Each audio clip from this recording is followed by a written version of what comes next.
ఈ స్టోరీ వినే ముందు మీ అందరికీ ఒకటి చెప్పాలనుకుంటున్నాను.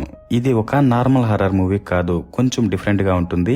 కాబట్టి స్టోరీని కొంచెం అబ్జర్వ్ చేయడానికి చూడండి. ఇక లేట్ చేయకుండా మూవీని ఓపెన్ చేస్తే అర్ధరాత్రి అందరూ నిద్రపోతున్నప్పుడు చీకట్లో ఒక ఆమె నడుచుకుంటూ వచ్చి రూమ్ లో పడుకున్న విన్ను అనే అతని పక్కన కూర్చుంటుంది. బెడ్ కదులుతున్నట్టు అనిపించి విన్ను భయంతో లైట్ వేసి చూస్తే అక్కడికి వచ్చింది అతని అమ్మమ్మే. తర్వాత విన్ను ఆ విషయాన్ని వాళ్ళమ్మ ఆశాకు చెప్పి తన అమ్మమ్మని ఒక వీల్ చైర్ లో కూర్చోబెట్టుకుని ఆమె బెడ్రూమ్ లోకి తీసుకువెళ్తాడు. ఆ టైంలో ఈ ముసలమ్మ వణికిపోతుంటుంది. ఆమె చాలా రోజులుగా నడవలేకుండా ఉంటుంది. అందువల్ల వీళ్ళు ఆమెని చిన్నపిల్లలని ఎలా ట్రీట్ చేస్తారో అదే విధంగా ట్రీట్ చేస్తూ భోజనం తినిపిస్తూ డైపర్లు వేస్తూ ఉంటారు. విన్నుకి ఆ సేవలు చేయడం అస్సలు నచ్చదు. అందుకని విన్ను వాళ్ళమ్మతో అమ్మమ్మ కోసం ఒక హోమ్ నర్స్ని పెట్టమంటాడు. దానికి ఆశ, హోమ్ నర్స్ని పెట్టే అంత డబ్బులు నా దగ్గర లేదు, నువ్వు హెల్ప్ చేసేలా ఉంటే చెయ్యి, లేకుంటే నేనే మా అమ్మని చూసుకుంటానంటుంది. మాట అయితే చెప్తుంది, కానీ డైపర్ మార్చేదానికి వాళ్ళమ్మను పక్కకు మాత్రం తిప్పలేకపోతుంది. ఇక ఎన్ని అనుకున్నా కూడా వాళ్ళమ్మ ఒకటే ఇబ్బంది పడుతుంటే విన్ను చూడలేక అతని అమ్మమ్మను పక్కకు తిప్పితే ఆశ డైపర్ మారుస్తుంది. ఆ ఇంట్లో మొత్తం ఆశ, విన్ను ఇంకా అతని అమ్మమ్మ మొత్తం ముగ్గురు మాత్రమే ఉంటారు. అలాగే ఆశ ఒక్కటే స్కూల్లో టీచర్ గా వర్క్ చేస్తూ ఈ కుటుంబాన్ని పోషిస్తుంటుంది. ఇక వీళ్ళు డైపర్ మార్చేసి వెళ్లి పడుకున్న తర్వాత ఈ ముసలామ దగ్గరికి ఏదో వస్తున్నట్టు అనిపిస్తుంది. దాంతో ఆమె చాలా భయపడిపోతుంది. ఇక ఈ మూవీ పేరు Bhoothakalam. Hello heroes, welcome back to the channel stories by గని.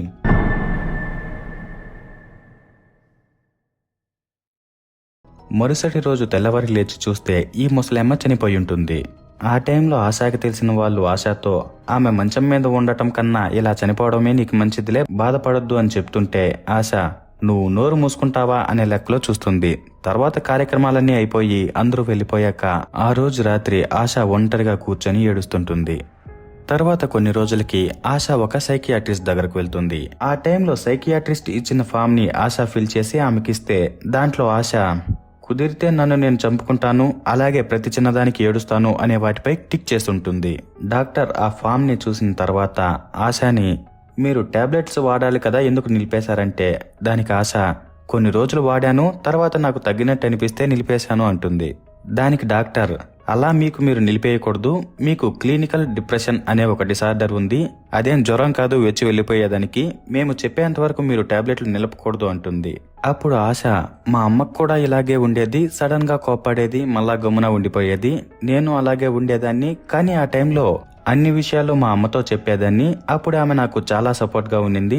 తర్వాత ఆమెకు స్ట్రోక్ వచ్చిన గత 2 సంవత్సరాలుగా ఆమెకు జ్ఞాపక శక్తి అంతా పోయి ఆమె చివరి రోజుల్లో కనీసం నా పేరు కూడా ఆమెకు గుర్తులేదని చెప్తూ చాలా బాధపడుతుంది. అప్పుడు డాక్టర్ మీ అబ్బాయి కూడా మీలాగే జరిగినవన్నీ అమ్మతో చెప్తూ ఉంటాడా అంటే ఆశ లేదు, అచ్చం వాళ్ళ నాన్నలాగే ఉంటాడంటుంది. ఇక విన్ను బార్కు వెళ్లి మందు తాగుతుంటాడు.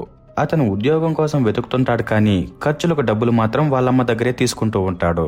ఇక ఆశ ఇంటికి వెళ్ళాక అతని మరిది రాజన్ అంటే ఆశ భర్త యొక్క తమ్ముడు విన్ను బార్లో తాగేసి పడిపోయాడు, ఇలాగే వదిలేస్తే ఉన్న పరువు కాస్త పోతుంది, వాడికి ఏదైనా జాబ్ చూడాలి కదా అంటే ఆశ నాకు వాడు తప్ప ఎవరున్నారు, ఇక్కడే ఏదైనా జాబ్ దొరికితే చేస్తాడులే, బయటకు మాత్రం పంపించనని చెప్తుంది. తర్వాత తిరిగి వాళ్ళ ఇంటికి వెళ్ళిపోతుంది. ఆ రోజు రాత్రి ఆశ విన్నుని వాళ్ళమ్మ వీల్ చైర్ ని ఆమె రూమ్ లో పెట్టమంటే విన్ను తోసుకుంటూ వెళ్తాడు. ఆ టైంలో వీల్ చైర్ తగిలి టేబుల్ పై ఉన్న ముసలాం కళ్ళద్దాలు కింద పడిపోతాయి.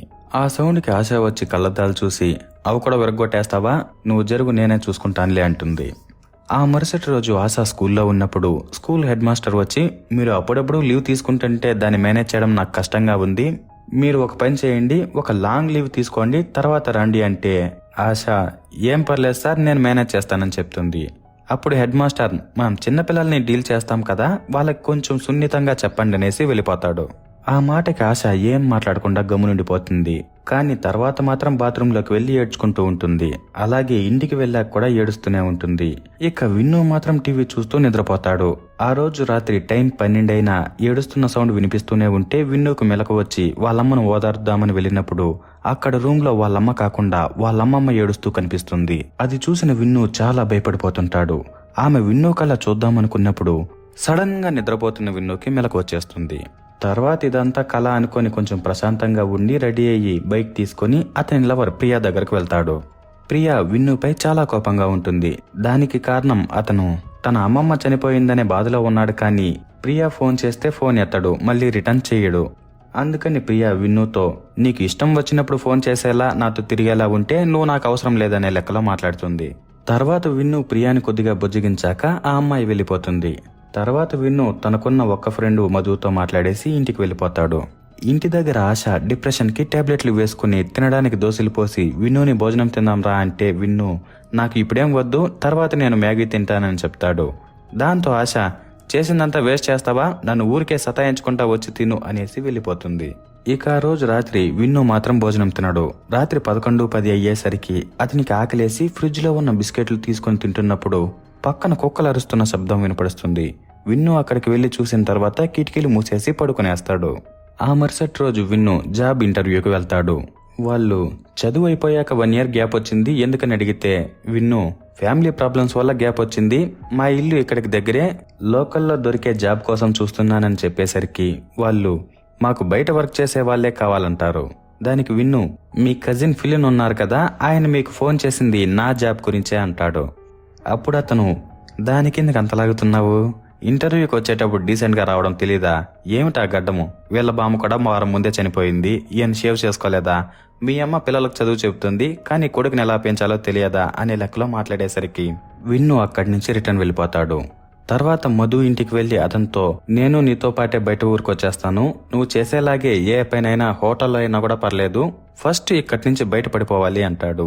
దానికి మధు నువ్వు బయట వేరే ఊరికి వెళ్లాలంటే మీ అమ్మ ఒప్పుకుంటుందా అంటే దానికి విన్ను నేను ఏదో ఒకటి చేసి ఒప్పిస్తానులే అని మాట్లాడిన తర్వాత మధు సరేలే నాతో పాటు నిన్ను కూడా పిలుచుకోపోవడానికి ఏర్పాట్లు చేస్తానంటాడు. వాళ్ళలా మాట్లాడుకున్న తర్వాత విన్ను అక్కడి నుంచి రిటర్న్ ఇంటికి వెళ్ళిపోతాడు. ఆ రోజు రాత్రి ఆశ విన్ను ఇద్దరు భోజనం చేస్తున్నప్పుడు విన్ను తన బయట ఊర్లో హోటల్లో జాబుకు వెళ్తానని చెప్తాడు.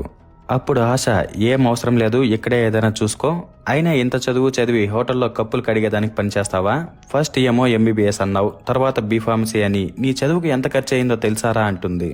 అప్పుడు విన్ను నీకు నేను 100 సార్లకు పైగానే చెప్పాను MBBS లో చేరనని, కానీ నువ్వే ప్రొఫెషనల్ కోర్సు బాగుంటుంది అది ఇది అని చెప్పి నువ్వే చేరు అని చెప్పావు, ఇదంతా నీ తప్పే అనేసరికి ఆశ నీకు అడిగింది అడిగినట్టు తీసిచ్చి కావాల్సింది చేసినందుకు అన్నీ నా తప్పే అంటావా అని అరుస్తుంది. అప్పుడు విన్ను నాన్నుంటే ఎంతో బాగుండు అనేసరికి ఆశకు బాధ ఎక్కువైపోయి మీ నాన్న బతుకున్నన్ని రోజులు ఇంటి మీదకి అప్పులు చెడ్డ పేరు తప్ప ఇంకేం తీసుకురాలేదు, ఆ అప్పుని నేను ఇంతవరకు తీర్చనే లేదు, మీ నాన్న తాగి చచ్చాడు, మీ నాన్నలాగే నువ్వు తయారవుతున్నావని అరిచి ఏడ్చుకుంటూ రూమ్లోకి వెళ్ళిపోతుంది. తర్వాత విన్ను వెళ్లి డోర్ కొట్టినా ఆశ తీయదు. మరుసటి రోజు స్కూల్లో ఆశ అదే ఆలోచించుకుంటూ ఉన్నప్పుడు ముందర ఒక పాప ఆశ దగ్గరకు వచ్చి ఆశను పిలవడానికి చూస్తూ టేబుల్ పై కొడుతున్నప్పుడు ఆశ ఏంటే నువ్వు అనే లెక్కలో ఆ పిల్ల చేతిలో ఉన్న బొమ్మను తీసుకునేసరికి ఆ పిల్ల గట్టిగా ఏడ్చేస్తుంది. తర్వాత అది పెద్ద ఇష్యూ అయ్యి పేరెంట్స్ నుంచి కంప్లైంట్ వచ్చిందని స్కూల్ హెడ్ మాస్టర్ ఆశని కొన్ని రోజులు లీవ్ తీసుకోండి బలవంతంగా పంపించేస్తాడు. తర్వాత ఆశ ఇంటికి వెళ్లి వీటి గురించే ఆలోచిస్తూ ఉంటుంది. మరోవైపు విన్ను మొబైల్ చూస్తున్నప్పుడు పక్కన ఎవరో నడుస్తున్నట్టు అనిపించి చూడడానికి వెళ్తాడు. ఆ టైంలో అతని వెనకాల అతని అమ్మమ్మ ఉన్నట్టు అనిపిస్తుంది. దాంతో విన్ను వెంటనే లైట్ వేయగానే అక్కడ మాత్రం ఎవ్వరూ కనిపించరు. ఆ మరుసటి రోజు విన్ను స్నానం చేసి తన మొబైల్ కోసం వెతికినప్పుడు ఆ మొబైల్ కిందన పడి డిస్ప్లే పగిలిపోయి ఉంటుంది. వాళ్ళమ్మని నువ్వే దీన్ని పగలగొట్టావా అమ్మా అంటే ఆశ నేనేది పగలగొట్టలేదంటుంది. అప్పుడు విన్ను ఈ ఇంట్లో మనమిద్దరం తప్ప ఇంకెవరున్నారు, నా మీద కోపం ఉంటే నా మీదే చూపించు, నాకున్నది ఆ బైకు ఈ సెల్లు మాత్రమే, అంతేగాని సెల్లుని ఎలా పొగలగొట్టద్దని అరిచి తర్వాత ఆమె పర్సులో నుంచే డబ్బులు తీసుకొని అమ్మమ్మ చనిపోయి మంచిదేంది, లేకుంటే నీ టార్చర్ని భరించలేకుండా ఉండేది, నువ్వు కూడా దానికోసమే కదా వెయిట్ చేశావు అంటాడు. అప్పుడు ఆశ నువ్వు మా అమ్మ గురించి ఏమైనా మాట్లాడావంటే మర్యాదగా ఉండదు, నోరు మూసుకుని వెళ్ళురా అనేసరికి విన్ను నేను ఉండడం లేదులే వెళ్తున్నానని మొబైల్ని రిపేర్ చేయించుకునే దానికి వెళ్ళిపోతాడు. ఆ తర్వాత ఆశ మళ్ళీ సైకియాట్రిస్ట్ దగ్గరకు వెళ్తుంది. తను డాక్టర్తో విన్నుకు నేను చిన్నప్పటి నుంచి అడిగింది అడిగినట్టుగా ఏ లోటు లేకుండా తీసిచ్చాను, వాడిప్పుడు ఇలా ప్రవర్తిస్తున్నాడని, తనకు జరిగిండేది వాళ్ళ ఇంట్లో ఉన్న ప్రాబ్లమ్స్ అన్నీ చెప్తుంది. అవన్నీ విన్నాక డాక్టర్ బీనా అన్ని ఫ్యామిలీస్లోనూ ఇలా ప్రాబ్లమ్స్ ఉండడం కామనే, మీరు మెడిసిన్ని కంటిన్యూ చేయండి, అలాగే కొంచెం దూరం నడవండి, ఇంకా ఐస్ క్రీమ్ తినండి, మీకు కొంచెం రిలీఫ్గా ఉంటుందని చెప్తుంది. మరోవైపు విన్ను ప్రియాతో పాటు ప్రియా ఫ్రెండ్ బర్త్డేకి వెళ్లి అలాగే ప్రియాతో పాటు షాపింగ్లు అవి ఇవి తిరిగేసి ఇంటికి వెళ్తాడు. ఆ రోజు రాత్రి పడుకున్నాక అతనికి మళ్ళీ ఏదో సౌండ్ వినిపిస్తున్నట్టు అనిపించి ఇల్లు మొత్తం వెతుకుతాడు. అప్పుడు వాళ్ళ అమ్మమ్మ రూమ్లోని వీల్ చైర్ ఆమె మంచం దగ్గర ఉంటుంది. ఇక విన్ను దాన్ని తీసి మూలన పెట్టి రిటర్న్ పడుకోవడానికి వెళ్తున్నప్పుడు ఉన్నట్టుండి ఆమె కళ్ళద్దాలు కిందన పడిపోతాయి. విన్ను ఇది ఎలా పడిందబ్బా అని షాక్ అయి చూస్తున్నప్పుడు ఉన్నట్టుండి ఆ రూమ్ డోర్ మూసుకుపోతుంది. దాంతో విన్నుకి చాలా భయమేస్తుంది. తర్వాత అతను డోర్ దగ్గరికి వెళ్లి అమ్మా డోర్ తీ అని అరుస్తూ డోర్ను కొడుతుంటాడు. కానీ ఆ సౌండ్లు వాళ్ళమ్మకి వినిపించవు. అదే టైంలో వాళ్ళమ్మమ్మ వీల్ చైర్ కొద్దిగా జరిగేసరికి విన్ను అది చూసి భయంతో బిగుసుకుపోతాడు. అదే టైంలో డోర్ పక్కన ఎవరో నడుచుకుంటూ వెళ్తున్నట్టు అనిపించేసరికి విన్నుకి గుండెకాయలు జారిపోయి గట్టిగా అరుస్తూ డోర్ తీయమ్మా అని ఏడుస్తూ డోర్ను కొడుతూనే ఉంటాడు. ఆ మరుసటి రోజు ఆశాకి తన మరిది రాజన్ ఫోన్ చేసి విన్ను రాత్రి మా ఇంటికి వచ్చాడు, నువ్వేం కంగారు పడకుండా ఒక ఆటో పట్టుకుని ఇక్కడికి రా అనేసరికి ఆశ టెన్షన్ గా బయలుదేరి రాజన్ ఇంటికి వెళ్తుంది. తీరా అక్కడికి వెళ్లి చూస్తే విన్ను పడుకుని నిద్రపోతుంటాడు. ఇక రాజన్ ఆశతో విన్ను తెల్లారి కాకముందే ఇక్కడికి వచ్చేశాడు, ఆ ఇంట్లో ఏదో ఉందని చెప్తున్నాడు, వాడు ఎలా ఉన్నాడో నువ్వు చూసావు కదా, మొన్న మధ్యాహ్నం కూడా బార్లో నుంచి మందు తాగి వస్తున్నాడు, ఇలాగే వదిలేస్తే ఏమైపోతాడో, మనం చెప్తే వాడు వినడు, కౌన్సిలింగ్ ఇప్పిద్దామని ఆశతో చెప్తాడు. ఆశ అదేం వద్దని చెప్పడానికి చూస్తున్నా కూడా రాజన్ నేను చూసుకుంటాలే అని విన్నుతో మాట్లాడడానికి ఒక కౌన్సిలర్ని పిలిపిస్తాడు. అతని పేరు జార్జ్. రాజన్ జార్జ్ని ఆశకి పరిచయం చేస్తాడు. అలాగే విన్ను గురించి కొన్ని విషయాలు కూడా చెప్పుంటాడు.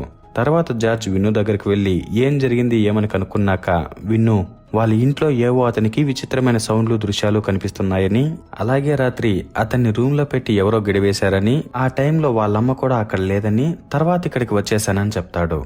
కానీ జార్జ్కి రాజన్ విన్ను ఫుల్లుగా మందు తాగుతున్నాడు, ఈ గ్యాప్ లో డ్రగ్స్ కూడా ఏమన్నా వాడుతున్నాడేమో అని డౌట్ గానే ఉంది అనే లెక్కలో చెప్పుంటాడు. కాబట్టి జార్జ్ విన్ను చెప్పే మాటలేవీ నమ్మకుండా మీరు డైలీ స్మోకింగ్ అండ్ డ్రింకింగ్ చేస్తారు కదా, అది కాకుండా వేరే హ్యాబిట్స్ ఏమన్నా ఉన్నాయా, అలాంటివేమన్నా ఉంటే ఏం టెన్షన్ పడద్దండి, ఫ్రీగా రిలాక్స్గా నాతో చెప్పండి అనేసరికి విన్ను చెప్పిన మాటలు జార్జ్ నమ్మడం లేదని విన్నుకి అర్థమవుతుంది. దాంతో విన్ను నాకేం ఇబ్బంది లేదులే మీరు వెళ్ళండని తర్వాత ఏ విషయాలు చెప్పకుండా జార్జ్ని పంపించేస్తాడు. జార్జ్ బయటకు వచ్చాక రాజన్ అతని పరిస్థితి ఎలా ఉందని అడిగితే దానికి జార్జ్ మీరు చెప్పిన దాని ప్రకారం అతని ఫ్యామిలీ హిస్టరీ ఇంకా అతని కండిషన్ ని చూస్తే అతను నిద్రపోయి కనీసం 3 రోజులైనా అయ్యుంటుంది. ఒక మనిషి 48 గంటలు అంటే 2 రోజులు గనక నిద్రపోకుండా ఉంటే అతను ఎవరో చూడకూడదు చూస్తాడు, వినకూడదు వింటాడు, అది చాలా ప్రమాదకరం అని చెప్పేసరికి రాజన్ డాక్టర్ దగ్గరికి ఏమన్నా తీసుకువెళ్దామా అంటాడు. దానికి జార్జ్ ఇప్పుడేం వద్దు, నేను ఇంకోసారి మాట్లాడి చూస్తానులే అని చెప్పి వెళ్ళిపోతాడు. ఆ రోజు రాత్రి విన్ను ఆశ రిటర్న్ ఇంటికి వెళ్ళిపోతారు. ఆశ సోఫాలో నిద్రపోతున్నప్పుడు విన్ను టీవీ చూస్తుంటాడు.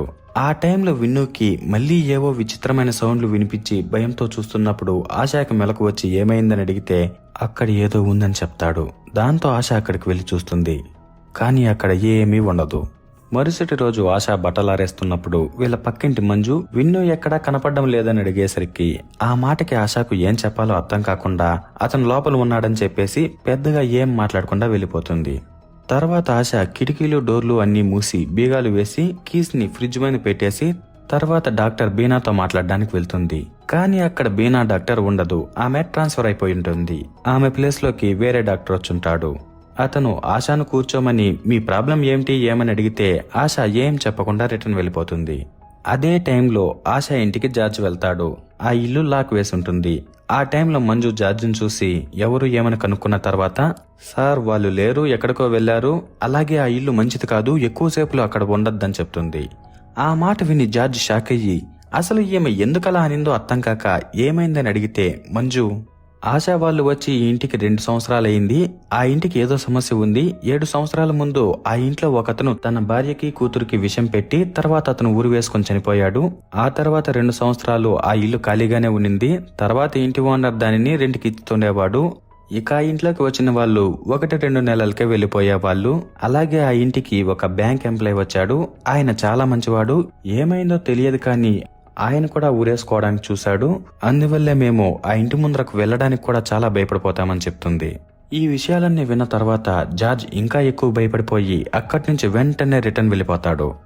తర్వాత ఆశ ఇంటికి వచ్చి జార్జ్కి ఫోన్ చేసి మీరు ఈ రోజు విన్నును చూడడానికి వస్తానన్నారు కదా, ఇంకా రాలేదే అని అడిగితే దానికి జార్జ్ నేను వేరే పని మీద వచ్చాను, విన్ను గురించి ఏం చేయాలో నేను రాజన్ గారితో చెప్తానులే అని ఫోన్ పెట్టేస్తాడు. మరోవైపు విన్ను తన ఫ్రెండ్ మధు దగ్గరికి వెళ్లి అతనితో పాటు మందు తాగుతూ పాటలకు డ్యాన్స్ చేస్తూ ఎంజాయ్ చేసిన తర్వాత అతనికి పాస్ వస్తున్నట్లు అనిపించి రెస్ట్ రూమ్ ఎక్కడుందని మధుని అడిగితే అతను పక్కన ఒక చోటకు వెళ్ళమని చెప్తాడు. ఇక విన్ను ఇంట్లోకి వెళ్లి రెస్ట్ రూమ్ ని వెతుకుతూ చీకట్లో లైట్ వేద్దామని స్విచ్ ని తలాడుతున్నప్పుడు అక్కడ ఉన్న ముసలమ్మ స్విచ్ వేస్తుంది. ఆ టైంలో ఆమె చెయ్యి విన్నుకు తగిలి విన్ను చాలా భయపడిపోయి గట్టిగా అరిచేసి ప్యాంట్లోనే పాస్ పోసేస్తాడు. తర్వాత వాళ్ళ ఫ్రెండ్స్ వచ్చి అక్కడ జరిగిందని అర్థం చేసుకుని ఏం పర్లేదులే నువ్వు ఇంటికి వెళ్ళని విన్నుని పంపించేస్తారు. ఇక విన్ను ఇంటికి వచ్చాక వాళ్ళమ్మ వంట చేస్తుంటే ఆమెను, అమ్మా ఈరోజు రాత్రి నీ పక్కన నేను పడుకోవచ్చా, నాకు కొంచెం భయంగా ఉందనేసరికి తను సరేనంటుంది. కానీ విన్ను ప్రవర్తన వల్ల ఆమెకు భయం ఎక్కువయ్యి జార్జికి ఈ విషయం చెప్దామని ఫోన్ చేస్తే అతను ఫోన్ ఎత్తడు. అప్పుడు అతని భార్య, ఎవరో ఆ ఇంట్లో దయ్యం ఉందని చెప్తే నువ్వెందుకు భయపడుతున్నావు, ఫస్ట్ నువ్వు అక్కడ జరిగిన విషయం ఏంటో కనుక్కోవాలి కదా, ఏం కనుక్కోకుండానే ఇలా భయపడితే ఎలా అని చెప్పేసరికి జార్జ్ సరే ఏం జరిగిందో తెలుసుకుందామని ఫిక్స్ అవుతాడు. ఆ మరుసటి రోజు జార్జ్ బయలుదేరి ఇంటి ఓనర్ దగ్గరికి వెళ్లి, మా ఫ్రెండ్ మీ ఇల్లు కొనాలనుకుంటున్నాడు, నన్ను చూసి రమ్మని పంపించాడు అని అబద్ధం చెప్పి, నేను ఆ ఇల్లు గురించి ఎంక్వైరీ చేసినప్పుడు ఆ ఇంట్లో మీ అబ్బాయి ఉరి వేసుకొని చనిపోయాడని చెప్పారు, అతనికి ఏదైనా సమస్య ఉన్నిందా అని అడిగితే దానికి ఓనర్, వాడికి ఏం సమస్య లేదయ్యా, సమస్య అంతా వాడి పెళ్ళానికి, పెళ్లి అయిన వెంటనే ఆ ఇల్లు కట్టుకుని అక్కడికి షిఫ్ట్ అయిపోయారు. ఫస్ట్ ఆ ఇంట్లో ఏదో సమస్య ఉందని అదే చెప్పింది, తర్వాత వాడికి పిచ్చి ఉందని తనే చెప్పి వాడిని నిజంగానే పిచ్చోని చేసింది. దాంతో ఊర్లో వాళ్ళందరూ కూడా వాడే వాళ్ళకి విషయం పెట్టి ఉరేసుకొని చనిపోయాడని చెప్పారు.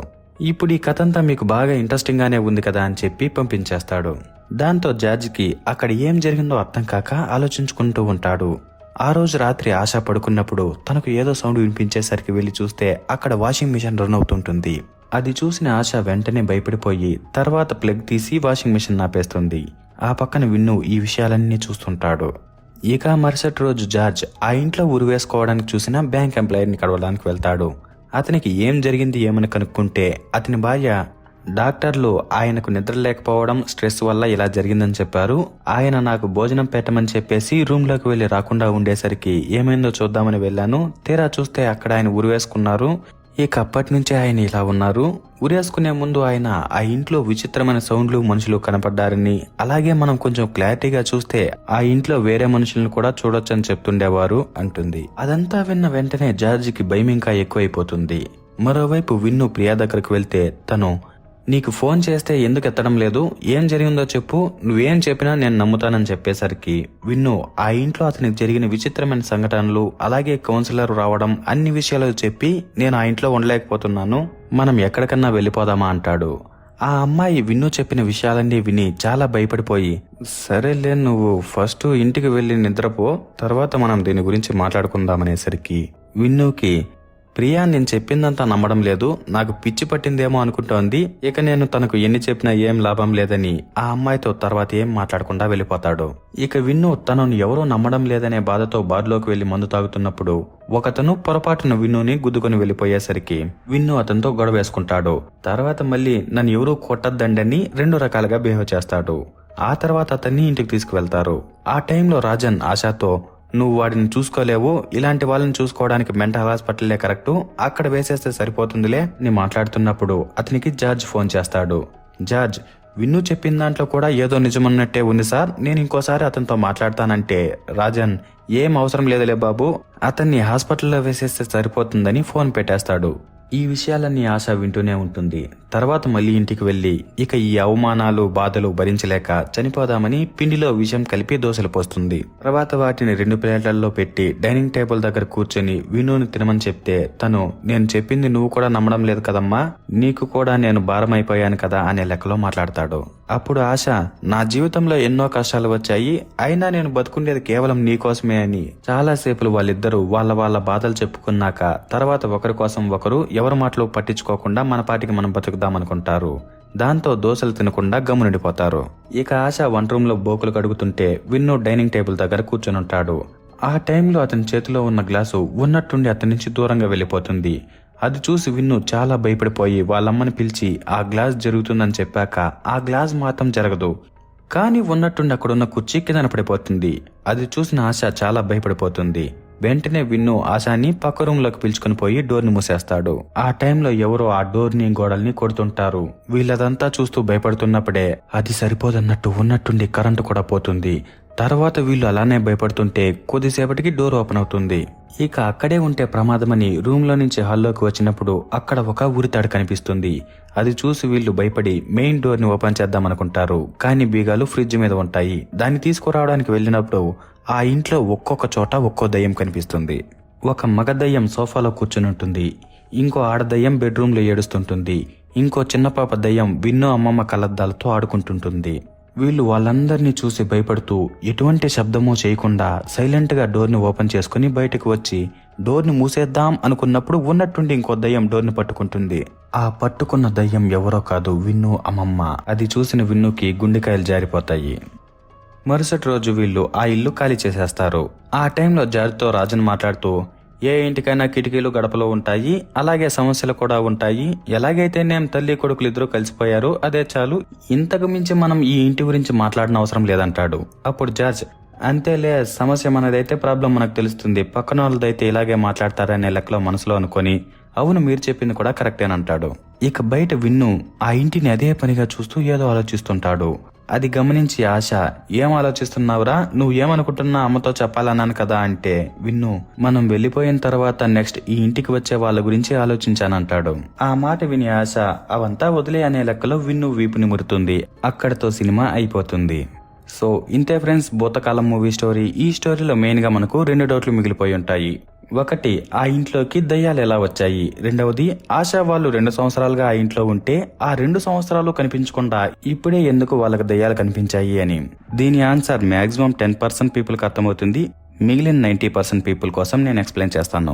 ఈ మూవీలో మనం అబ్జర్వ్ చేయాల్సిన విషయం ఏమిటంటే, దయ్యాలు సొంతంగా ఎవరిని చంపలేదు. అవి భయపెట్టాయి అంతే కానీ సొంతంగా అయితే ఎవరిని చంపలేదు. నెక్స్ట్ మనం అర్థం చేసుకోవాల్సింది ఈ మూవీ నేమ్ మీనింగ్. భూతకాలం అంటే గడిచిపోయిన కాలం.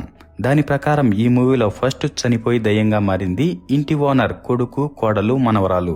దీంట్లో చూపించిన డీటెయిల్స్ ప్రకారం ఫస్ట్ ఆ ఇంట్లో ప్రాబ్లం ఉందనిపించింది ఇంటి ఓనర్ కోడలికి. ఇందులో ఇంకొక విషయం ప్రకారం ఎవరైతే ఎక్కువ టైం ఖాళీగా సరిగ్గా నిద్రలేకుండా మెంటల్ గా బాధపడుతుంటారో వాళ్ళకే ఈ విచిత్రమైన సంఘటనలన్నీ జరిగాయి. దాని అర్థం ఆ అమ్మాయికి ఉన్న బాధలు తన భర్తకు చెప్తే అతను ఆ అమ్మాయికి సపోర్ట్ ఇవ్వకుండా ఉండేసరికి తను తన కూతురు ఇద్దరూ విషం తాగి చనిపోయారు. అది చూశాక ఆమె భర్త తట్టుకోలేక ఆ బాధతో అతను కూడా ఊరేసుకుని చనిపోయాడు. ఎందుకంటే దయ్యాలను మనం చూసినప్పుడు ఆ ఇంట్లో ఎక్కువ బాధపడుతునింది ఆ ఇంటి ఓనర్ కోడలు దయ్యం. చిన్న పాపకి ఈ విషయాలు పెద్దగా ఏమీ తెలియదు కాబట్టి తను ఆడుకుంటూ ఉన్నింది. ఇక ఇంటి ఓనర్ కొడుకు సోఫాలో కూర్చున్న విధానం బట్టి అతను కొద్దిగా స్ట్రెస్ లో బాధలో ఉన్నట్టు తెలుస్తుంది. అలా వాళ్ళు ముగ్గురు చనిపోయి దయ్యాలయ్యి ఈ విధంగా ఆ ఇంట్లోకి దయ్యాలొచ్చాయి. ఇక బ్యాంక్ ఎంప్లాయ్ ఉరేసుకోవడానికి కారణం కూడా బ్యాంక్ లో స్ట్రెస్ ఎక్కువ అవడం వల్లే. దానికి తగ్గట్టుగానే తిండి నిద్ర లేకుండా ఉండేసరికి చనిపోయిన 3 దయ్యాలు అతనికి కనిపించాయి అంతే. ఇక రెండవ డౌట్, ఆశా వాళ్ళు 2 సంవత్సరాలుగా ఆ ఇంట్లో ఉంటే సడన్ గా దయ్యాలు ఇప్పుడే ఎందుకు కనిపించాయి. దాన్ని మనం కొంచెం డీప్ గా చూస్తే వాళ్ళు ఆ ఇంటికి వెళ్లి 2 సంవత్సరాలు అయ్యింది. ఆ టైంలో వీళ్ళలో వీక్ గా ఉనింది విన్ను అమ్మమ్మ. ఫస్ట్ ఆ దయ్యాలు టార్గెట్ చేసింది ఆమెనే. ఆమె ఈ ఇంటికి వచ్చాకే ఆమెకు స్ట్రోక్ వచ్చి మతి స్థిమితం కోల్పోయింది. తర్వాత ఆమె ఎక్కువగా నడవలేకుండా తిరగలేకుండా ఉన్నింది. ఆ టైంలో ఆమెకి దయ్యాలన్నీ కనిపిస్తూనే ఉన్నాయి. కానీ ఆమె మాట్లాడకుండా ఉన్నింది కాబట్టి ఆ విషయం వీళ్ళకి చెప్పలేక అలాగే భయపడుతూ వణుకుతూ ఉన్నింది. తర్వాత ఒకరోజు భయం ఎక్కువయ్యి చనిపోయింది. ఆ తర్వాత ఆ ఇంట్లో వీక్ గా ఖాళీగా సరిగ్గా నిద్ర లేకుండా ఉన్నింది విన్ను కాబట్టి అతనికి దయ్యాలు కనిపించాయి. ఆశ కూడా వీక్ గానే ఉన్నింది కానీ తను డిప్రెషన్ కి టాబ్లెట్లు వేసుకుంటూ సరిగ్గా నిద్రపోతూ ఉండేది. తర్వాత తను కూడా నిలిపేశాకే ఆ దయ్యాలు తనకు కూడా కనిపించాయి. ఇక ఈ 2 డౌట్లు కాకుండా కొంతమందికి 3వ డౌట్ కూడా ఉంది. అసలు నిజంగానే ఈ మూవీలో దయ్యాలు ఉన్నాయా లేవా అంటే నిజంగానే ఉన్నాయి. దానికి సింబాలిక్ గా ఎండింగ్ లో ఆ 4 దయ్యాల్ని చూపించారు. అందులో విన్నుకి ఆశాకి తెలిసింది కేవలం చనిపోయిన వాళ్ళ అమ్మమ్మ మాత్రమే. మిగిలిన 3 గురించి వీళ్ళిద్దరికి తెలియదు. అయినా కూడా కనిపించాయంటే ఆ ఇంట్లో నిజంగానే దయ్యాలున్నాయని అర్థం. సో ఫైనల్ గా సింపుల్ గా చెప్పాలంటే స్ట్రెస్ ఎక్కువ అవడం వల్ల 3 చనిపోయారు. వాళ్ళే దయ్యాలుగా వచ్చారు. ఇక ఆశా వాళ్ళు వచ్చిన తర్వాత ఫస్ట్ ఆ దయ్యాల నుంచి సఫర్ అవుతూ 2 ఏళ్లు ఆ ముసలామ ఎలాగోలా వాళ్ళని కాపాడేసింది. ఆమె చనిపోయాక తర్వాత దయ్యాలు విన్నుకి ఆశాకి కనిపించాయి. ఫైనల్ గా వాటి నుంచి ఎలాగోలా తప్పించుకొని వీళ్ళు ఆ ఇంటి నుంచి బయటపడ్డారు. ఇదే ఈ మూవీ స్టోరీ. సో ఈ మూవీ స్టోరీ ఇంకా దీంట్లో డౌట్లన్నీ అందరికీ క్లియర్ అయ్యాయి అనుకుంటున్నాను. మరి ఎంతో మందిని భయపెట్టి అర్థం కాకుండా ఉండిన ఈ మూవీ మీద మీ ఒపీనియన్ కామెంట్ చేసి, వీడియో నచ్చితే లైక్ చేసి షేర్ చేసి మరిన్ని ఇంట్రెస్టింగ్ స్టోరీస్ కోసం మన ఛానల్ ని సబ్స్క్రైబ్ చేసుకోండి. Okay, bye bye.